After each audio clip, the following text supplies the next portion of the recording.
Hello everyone, स्वागत है आप सबका आपके अपने यूट्यूब चैनल आरके मुनीम केमिस्ट्री क्लासेस पर। आज हम सॉल्व करेंगे जीओसी की problem, general organic chemistry and reaction mechanism. देखिए मैक्सिमम क्वेश्चन बहुत इजी थे, आपने सॉल्व कर लिए हैं। कुछ क्वेश्चंस में आपको डाउट था, वो हम यहाँ डिस्कस कर लेते हैं। तो देखिए सबसे पहले अगर हम बात करें क्वेश्चन नंबर 13 की, एक्टिव अमाइल एल्कोहल। क्वेश्चन था कि एक्टिव अमाइल एल्कोहल कौन सा है निम्न में से। तो देखिए अगर आपने थ्योरी वीडियो देखा हो तो मैंने आपको जब ग्रुप्स पढ़ाए थे, जैसे मान लीजिए हम रेडिकल पढ़ रहे हैं तो वहाँ पर मैंने कहा था कि ये मिथाइल ग्रुप है, इथाइल, प्रोपाइल, आइसोब्यूटाइल, ईटीसी करके काफ़ी सारे ग्रुप्स बताए थे। फिर मैंने आपसे कहा था कि एक्टिव अमाइल ग्रुप जो है काफ़ी इंपॉर्टेंट है, एग्जाम में पूछ रखा है। तो एक्टिव अमाइल ग्रुप इसको कहते हैं। और एक्टिव अमाइल एल्कोहल की अगर बात करें तो जो एक्टिव अमाइल ग्रुप है उसमें OH जोड़ दो तो ये क्या हो जाएगा, एक्टिव अमाइल एल्कोहल। अब ये अपने आप में इंपॉर्टेंट क्यों है, क्योंकि अगर आप इस कार्बन की बात करोगे तो इस पर एक हाइड्रोजन है, एक मिथाइल है, एक इथाइल है और एक CH2OH है, चारों ग्रुप अलग है। तो ये किरल कार्बन है। किरल कार्बन की वजह से ये क्या होता है, ऑप्टिकली एक्टिव होता है, पेयर ऑफ एनाइंशोमर, इसलिए ये इंपॉर्टेंट है, पूछ लेते हैं। तो आपको पता होना चाहिए कि एक्टिव अमाइल ग्रुप क्या होता है। जैसे क्वेश्चन में पूछ रखा है कि एलिल क्लोराइड क्या है या एलिल ग्रुप क्या है, बेंजाइल ग्रुप क्या है। तो मैंने आपको सारे ग्रुप बता रखे हैं कि बेंजाइल कौन सा है, बेंजल कौन सा है, बेंजो कौन सा है, मिथिलिडीन कौन सा है, इथिलिडीन कौन सा है, सारे मैंने आपको ग्रुप बताए थे थ्योरी वीडियो में। तो एक बार आप थ्योरी वीडियो जो है दोबारा से चेक कर लीजिए, आपको सारे ग्रुप मिल जाएंगे। तो अगर कोई नाम दे रखा है जैसे एक्टिव अमाइल एल्कोहल, तो आपको कुछ नहीं करना, एक्टिव अमाइल जो ग्रुप है उसकी जो वैलेंसी फ्री है उस पर OH लगा दो। नेक्स्ट क्वेश्चन है सिंगलेट कार्बिन।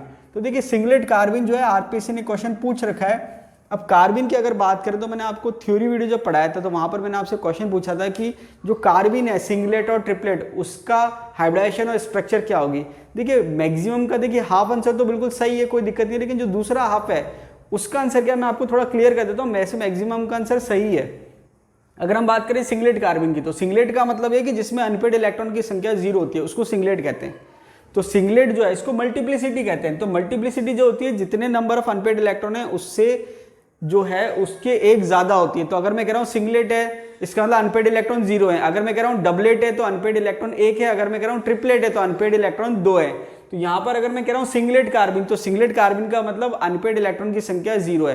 तो सिंगलेट कार्बिन का जो हाइब्रिडाइजेशन है वो sp2 है, ये आपको ध्यान रखना है। कैसे कि हाइब्रिडाइजेशन sp2 है तो आप देखेंगे 1 2 3, ये तो sp2 के ट्राइगोनल प्लेनर वाले स्ट्रक्चर के बॉन्ड हो गए, और ये p ऑर्बिटल जो है वो प्योर p ऑर्बिटल है। तो sp2 का मतलब एक p ऑर्बिटल फ्री है। तो एक p ऑर्बिटल जो फ्री है वो एम्प्टी है, और ये जो आपके लोन पेयर है ये sp2 में है, किस में है, sp2। तो ये जो ऑर्बिटल है ये sp2 है। तो अब जब आप इसके स्ट्रक्चर देखेंगे तो स्ट्रक्चर sp2 की स्ट्रक्चर होती है ट्राइगोनल प्लेनर, लेकिन यहां पर एक बॉन्ड नहीं है। तो इसको आप सिंपल या तो केवल प्लेनर कह सकते हो या फिर आप इसको बैंड शेप कहोगे। क्या कहोगे, बैंड शेप, क्योंकि मैंने आपको पढ़ा रखा है sp2 की स्ट्रक्चर ट्राइगोनल प्लेनर होती है, लेकिन अगर एक बॉन्ड पेयर नहीं है, लोन पेयर है, तो आप उसको वी शेप या बैंड शेप भी कह सकते हो, या इसको सिंपली हम प्लेनर भी कह सकते हैं। वी शेप, बैंड शेप, या इसको सिंपल प्लेनर कह सकते हो। देखिए केवल प्लेनर कह रहा हूं, ट्राइगोनल प्लेनर नहीं कह रहा। तो देखिए sp2 में तो कोई डाउट नहीं है, कोई प्रॉब्लम नहीं है, इसका फिक्स है कि आंसर यही होगा। लेकिन ट्रिपलेट जो है वहां पर थोड़ा कंफ्यूजन हो जाता है, क्योंकि देखिए अगर हम बुक्स की बात करें तो किसी बुक में दे रखा है कि हाइब्रिडाइजेशन sp होता है, किसी में दे रखा है sp2 होता है। तो यहाँ पर मैं आपको बता दूं कि ये जो मैंने लिया है ये रेफरेंस बुक जो है जेरी मार्च, उसमें से लिया है। तो आरपीएससी जो है इनऑर्गेनिक में जेडीली को प्रीफर करती है और ऑर्गेनिक में जेरी मार्च को प्रीफर करती है। तो देखिए जेरी मार्च की अगर हम बात करें तो ट्रिपलेट जो कार्बिन है वो दोनों दे रखे हैं, इसने लीनियर भी दे रखा है और बेंट भी दे रखा है। तो इसलिए एग्जाम में जो है आपसे सिंगलेट पूछा जाएगा, ट्रिपलेट नहीं पूछा जाएगा, क्योंकि फिर ट्रिपलेट में दोनों आंसर की पॉसिबिलिटी हो जाएगी। लेकिन सिंगलेट में कोई डाउट नहीं है, sp2 हो जाएगा। तो अगर हम ट्रिपलेट कार्बिन की बात करें तो लीनियर भी पॉसिबल है और बेंट भी पॉसिबल है। अगर मैं कह रहा हूं लीनियर है तो यहां पर हाइब्रिडाइजेशन होगा sp, और अगर मैं कह रहा हूं बेंट है तो यहां पर हाइब्रिडेशन होगा sp2। दोनों ही तरह के कार्बिन पाए जाते हैं, डिटेक्टेड है। तो यहां पर अगर मैं sp कह रहा हूं तो ये आपके जो बॉन्ड है ये आपके sp हाइब्रिड ऑर्बिटल को बता रहे हैं, और sp की अगर हम बात करें मतलब एक s और एक p का हमारा मतलब 2p फ्री है। तो ये जो 2p ऑर्बिटल है ये ऐसे शो कर रखे हैं, और दोनों p ऑर्बिटल में एक एक अनपेड इलेक्ट्रॉन है। तो ये लिखा हुआ है अनहाइब्रिडाइज्ड p एटॉमिक ऑर्बिटल्स। तो जो 2 अनपेड इलेक्ट्रॉन है 2p ऑर्बिटल में प्रेजेंट है, तो इसको आप कहोगे लीनियर शेप, और हाइब्रिडाइजेशन क्या है, sp। इसके अलावा अगर हम बात करें बेंट शेप की तो हाइब्रिडाइजेशन sp2 होगा। अब यहां पर क्या है कि ये एक अनपेड इलेक्ट्रॉन तो है sp2 हाइब्रिडाइज्ड ऑर्बिटल में, और एक अनपेड इलेक्ट्रॉन है अनहाइब्रिडाइज्ड पी एटॉमिक ऑर्बिटल में, ये डिफरेंस है, दोनों पाए जाते हैं। ठीक है, तो ये दोनों जो है, कईयों ने आंसर दिया था लीनियर होता है, कईयों ने आंसर दिया था बेंट होता है, कईयों ने कहा था एसपी होता है, कईयों ने कहा था एसपीट होता है, दोनों पॉसिबिलिटी है। ठीक है, वैसे हम इसको ज़्यादा प्रीफर कर लेते हैं कई बार, लेकिन दोनों पाए जाते हैं, तो दोनों ही आंसर सही है। नेक्स्ट क्वेश्चन है question number 40, lowest number of resonating structure. अब देखिए यहाँ पर जो हाइपर कॉन्जुगेशन में जो स्ट्रक्चर आते हैं उसको भी आप रेजोनेटिंग स्ट्रक्चर कह सकते हो। तो ये जो एक्चुअल में क्वेश्चन है रेजोनेटिंग स्ट्रक्चर वाला, ये हाइपर कॉन्जुगेटेड स्ट्रक्चर पूछ रहा है। और मैंने आपसे कहा था कि नंबर ऑफ हाइपर कॉन्जुगेशन जो स्ट्रक्चर होंगे वो कैसे आप पता लगाओगे कि जितने अल्फा हाइड्रोजन है +1 उतने स्ट्रक्चर होते हैं। तो यहाँ पर आप देखो अल्फा हाइड्रोजन जिसमें ज्यादा होंगे उसमें रेजोनेटिंग स्ट्रक्चर ज्यादा होंगे। तो आप अल्फा हाइड्रोजन चेक कैसे करोगे, जो डबल बॉन्डेड कार्बन है उसके जस्ट बाद वाला कार्बन, तो डबल बॉन्डेड कार्बन ये दोनों है, इसके जस्ट बाद वाला ये हो गया और ये हो गया, तो कितने अल्फा हाइड्रोजन है, 6 अल्फा हाइड्रोजन हो गए। तो यहाँ पर स्ट्रक्चर कितनी आएगी, 7, एक ज्यादा आती है। इसके केस की अगर हम बात करें अल्फा हाइड्रोजन की, तो ये डबल बॉन्डेड कार्बन है, एक ये हो गया, ये हो गया और ये हो गया, तो टोटल जो हाइड्रोजन आ रहे हैं वो कितने आ रहे हैं, 9 आ रहे हैं। इसकी अगर हम बात करें डबल बॉन्ड के बाद, तो ये भी है अल्फा, ये अल्फा है, ये भी अल्फा है और ये भी अल्फा है, तो कितने आ रहे हैं, 12 आ रहे हैं। इसकी अगर हम बात करें लास्ट वाले की, तो डबल बॉन्ड के पास एक ही कार्बन है, तो इसमें 3 आ रहे हैं। अब अगर ये पूछता हाईएस्ट किसके हैं, तो ये आंसर हो जाता, और ये पूछ रहा है lowest number of resonating structure, तो ये आंसर हो जाएगा। बहुत सिंपल है, अगर आपने थ्योरी वीडियो थोड़ा सा भी ढंग से देखा होगा तो इसमें प्रॉब्लम नहीं आनी चाहिए थी। चलिए कोई बात नहीं। नेक्स्ट क्वेश्चन दे रखा है मोस्ट स्टेबल फ्री रेडिकल। जो कंसेप्ट यहां लग रहा है सेम कंसेप्ट वहां लगेगा, जिसमें अल्फा हाइड्रोजन की संख्या ज्यादा होगी उसकी स्टेबिलिटी ज्यादा होगी। कैसे हम समझा रहे हैं, हाइपर कॉन्जुगेशन से। तो आपको केवल इतना चेक करना है कि अल्फा हाइड्रोजन की संख्या ज्यादा किसमें है। अब आप देखेंगे पहले वाले में, तो ये अल्फा हाइड्रोजन है और ये अल्फा हाइड्रोजन है, टोटल कितने हो गए, 4। दूसरी स्ट्रक्चर अगर आप देखेंगे तो ये अल्फा हाइड्रोजन है और ये अल्फा हाइड्रोजन है, टोटल कितने हो गए, 5। थर्ड स्ट्रक्चर की अगर आप बात करोगे तो ये अल्फा हाइड्रोजन है और ये अल्फा हाइड्रोजन है। देखिए अल्फा का मतलब जो डायरेक्टली अटैच्ड है रेडिकल से या फिर डायरेक्टली अटैच्ड है डबल बॉन्डेड कार्बन से, आगे वालों से मतलब नहीं है। तो यहाँ पर रेडिकल के जस्ट बाद वाले कार्बन की बात करें तो 2 अल्फा हाइड्रोजन है, ये 2 हो गए। लास्ट स्ट्रक्चर की बात करें तो एक ये हो गया और 2 ये हो गए, कितने हो गए, 3। अब ये क्या पूछ रहा है, मोस्ट स्टेबल, मतलब जो 4 ऑप्शन दे रहे हैं उसमें ज्यादा स्टेबल कौन सा है। तो ज्यादा स्टेबल मतलब ज्यादा अल्फा हाइड्रोजन किसमें है, लेस स्टेबल मतलब कम अल्फा हाइड्रोजन किसमें है। तो ये ज्यादा स्टेबल की बात कर रहा है, तो आप देखो कि 4, 5, 2 और 3, ज्यादा किसमें है, 5, आंसर हो जाएगा।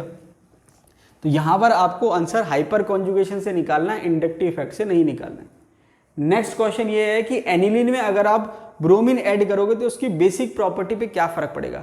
तो देखिए यहाँ पर अंडरस्टूड है कि वो ब्रोमीन जो है बेंजीन रिंग पे ऐड करने की बात कर रहा है, डायरेक्ट नाइट्रोजन पे जोड़ने की बात नहीं कर रहा है। तो ये आपको क्लियर होना चाहिए। तो क्वेश्चन वापस से रिपीट कर देता हूँ। क्वेश्चन ये था कि एनिलीन में अगर आप ब्रोमीन जोड़ोगे, तो ब्रोमीन जोड़ने का मतलब बेंजीन रिंग पे अगर आप ब्रोमीन जोड़ोगे तो उसकी बेसिक प्रॉपर्टी पे क्या फर्क पड़ेगा। तो सिंपल सा कंसेप्ट ये है कि एनिलीन जो है नाइट्रोजन पे लोन पेयर है। अब पहली बात तो ये है कि भाई बेंजीन रिंग जो है अपने आप क्या कर रही है, ये जो नाइट्रोजन है लोन पेयर देता है बेंजीन रिंग को, रेजोनेंस से आपको पता है प्लस आर इफेक्ट शो कर रहा है, तो उसको हम एक बार कंपैरिजन है तो हम उसको छोड़ देते हैं। अब मेन बात यह है कि अगर बेंजीन रिंग पर ऐसा ग्रुप जुड़ता है जो इलेक्ट्रॉन देता है तो नाइट्रोजन पे इलेक्ट्रॉन डेंसिटी को बढ़ाएगा, और अगर ऐसा कोई ग्रुप जुड़ रहा है जो इलेक्ट्रॉन लेगा तो नाइट्रोजन पे इलेक्ट्रॉन डेंसिटी को कम करेगा। अब ब्रोमीन की अगर हम बात करें तो देखिए, अगर आपने लास्ट वीडियो देखा हो एरोमेटिसिटी वाले का, तो मैंने आपको बता रखा है कि हेलोजन के केस में फ्लोरीन को अगर छोड़ दें तो ब्रोमीन, क्लोरीन और आयोडीन प्लस आर शो करता है और माइनस आई शो करता है। तो अगर हम ओवरऑल इलेक्ट्रॉन के इफेक्ट की बात करें कि भाई एक्टिवेटिंग है या डीएक्टिवेटिंग है, मतलब ओवरऑल बेंजीन रिंग को इलेक्ट्रॉन देगा या लेगा, तो हम क्या देखते हैं कि माइनस आई डोमिनेंट है। उसका कारण भी मैंने आपको बता दिया था कि इसकी जो ऑर्बिटल का साइज है वो ज्यादा बड़ा होता है, इसलिए पी ऑर्बिटल इतने अच्छे से नहीं बन पाता। तो यहां पर माइनस आई डोमिनेंट है, मतलब ओवरऑल इलेक्ट्रॉन लेगा, तो ब्रोमीन इलेक्ट्रॉन लेने का काम करेगा। इलेक्ट्रॉन लेगा तो नाइट्रोजन पे जो लोन पेयर की डेंसिटी है, इलेक्ट्रॉन की डेंसिटी वो कम हो जाएगी। अगर ब्रोमीन इलेक्ट्रॉन लेगा तो इस पे जो इलेक्ट्रॉन डेंसिटी है वो क्या हो जाएगी, कम हो जाएगी, और इलेक्ट्रॉन डेंसिटी कम हो जाएगी मतलब लोन पेयर देने के लिए इलेक्ट्रॉन अच्छे से नहीं है, तो यहाँ पर इसकी बेसिक प्रॉपर्टी क्या हो जाएगी, कम हो जाएगी। तो सिंपल सा कंसेप्ट है कि जो रिंग को इलेक्ट्रॉन देगा वो बेसिक प्रॉपर्टी को बढ़ाएगा और जो लेगा वो बेसिक प्रॉपर्टी को कम करेगा। इसके अलावा अदर फैक्टर भी काम करते हैं, लेकिन वो यहाँ पर दे नहीं रखा, थोड़ा हाई लेवल का हो जाता है। नेक्स्ट क्वेश्चन है विच शो टॉटोमेरिज्म। अब देखिए बहुत सिंपल सा है, इथाइल मिथेनोइड, ये एस्टर का आईयूपीएसी नाम है। एल्किल एल्केनोइड कहते हैं। तो एल्किल जो है, देखिए मैं इसको लिख देता हूँ यहाँ पर C डबल बॉन्ड O और ये O और ये एक वैलेंसी।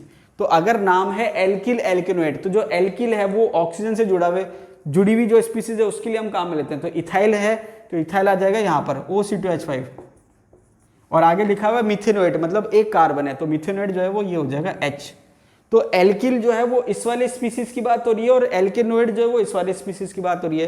तो एथिल का मतलब या इथाइल का मतलब ऑक्सीजन से 2 कार्बन वाली स्पीसीज जुड़ रही है और मिथेनोएट का मतलब लेफ्ट हैंड साइड जो है वो डायरेक्टली ओवरऑल एक कार्बन है, तो ये कार्बन छोड़ दिया मैंने। इसके बाद दूसरा है प्रोपेनोन। तो प्रोपेनोन जो है वो एसीटोन को कहते हैं, तो ये एसीटोन मैंने बना दिया। थर्ड है प्रोपेनल, एल्डिहाइड को कहते हैं, तो ये हो जाएगा CH3 CH2 C double bond O और H। उसके बाद लास्ट है 2-मिथॉक्सी प्रोपेन। तो प्रोपेन तो ये हो गया 3 कार्बन का CH3 CH CH3, तो ये तो हो गया प्रोपेन। और 2-मिथॉक्सी, मिथॉक्सी कहते हैं OCH3 को, ये इसने स्ट्रक्चर दे दी। अब ये कह रहा है कि सबसे मतलब टॉटोमेरिज्म कौन शो करेगा, तो जब इस टाइप से क्वेश्चन है तो जो ज़्यादा बेटर शो कर रहा है वो आंसर हो जाएगा। तो यहाँ तो ये आपके है ही नहीं। देखिए हमको नाम क्या कहते हैं, कीटो इनोल टॉटोमेरिज्म, तो एस्टर में भी पॉसिबिलिटी ज़्यादा नहीं रहती। हाँ, अगर इंटरनल इंट्रामोलिकुलर हाइड्रोजन बॉन्डिंग है तो वो एक अलग केस है। जैसे मैंने आपको एसिटो एसिटिक एस्टर पढ़ा रखा है, तो वहाँ पर एसिटो जो है कार्बोनिल ग्रुप प्रेजेंट है, केवल एस्टर शो नहीं कर रहा। इसके अलावा प्रोपेनोन और प्रोपेनल, तो कि कीटोन की टेंडेंसी ज़्यादा है एल्डिहाइड के कंपैरिजन। तो ये आपकी कीटोन जो है प्रोपेनोन है, ये CH3 है।